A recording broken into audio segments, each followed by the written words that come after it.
hapon sa lahat. Kami nga pala ang art team. Ipinapakilala ko sa inyo ang mga tauhan na pinangungunahan ni Noah, isang medyo clumsy pero determined na lalaki. Nasa 500 years old, hindi naman siya ganong katandaan. Mrs., ang supportive pero minsan naiinis na asawa ni Noah. Ang kanyang unang kapitbahay, si Aling Berta, isang kuripot at chismosa. Ang pangalawa naman niyang kapitbahay na si Aling Rosa, isang madaldal at judgmental na kapitbahay. Isang araw, naabutan ni Mrs. na medyo magulo ang kapinterya ni Noah na medyo kalat-kalat. Si Noah ay nagpupumilit na mag-assemble ng isang malaking kahoy na piraso at mukha siyang naghihirapan.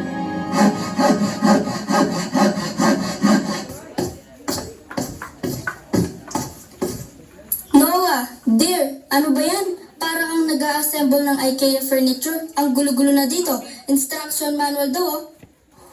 Dear, it's complicated kasi. It's not just any furniture. It's the ark. Naalala mo yung sinabi ni God? Yung may darating daw na flood? Yung bahas strong plan.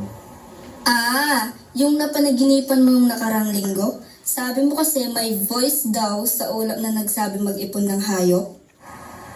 Dear, di yung basta panaginip. Si Lord mismo yun. Ay yung instruction manual niya. Medyo vague. Two of every kind daw. Easy na sana, kaso... Saan naman ako hanap ng dalawang garapata?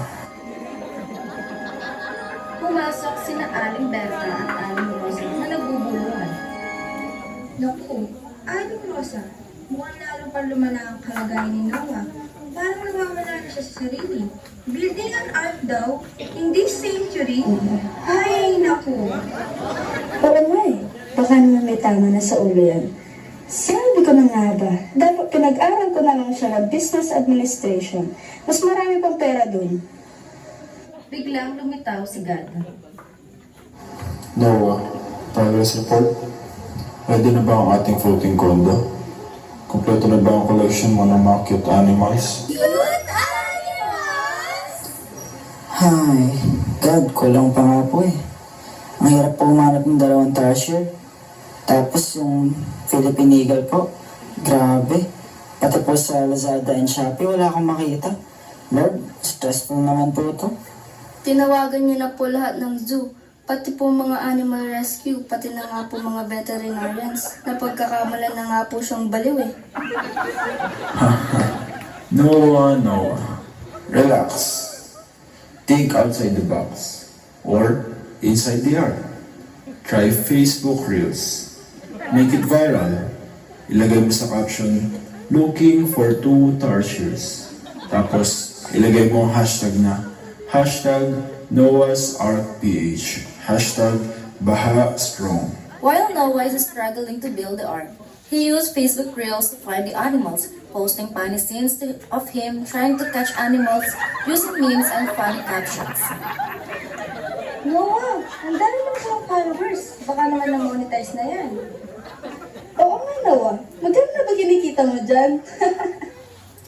Aling Berta, Aling Rosa, hindi ko ito ginagawa para magkapera. Ginagawa ko ito dahil kasama ito sa mga steps ng Baha Strong Plan. Gusto ba tumulong? Ay sus, ayan na naman siya. Bahas-strong na yan. Balik na nga talaga tong si Noah. Grabe ba? Tara na nga, Aling Berta.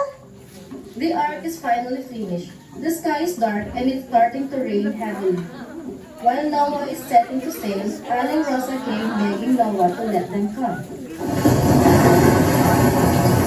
Noah, basta ka naman. Sorry na sa chismis. Sorry na, patawarin mo na ako.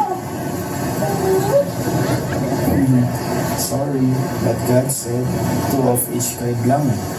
Pero don't worry. May Baha Strong care package kayo. Noah looked at the sky, then at his wife, a determined smile on his face. Let's go, mahal. Time to sell this floating condo. Hashtag Baha Strong. Noah's family and the animals are safely inside the ark, sailing away from the flood. The end.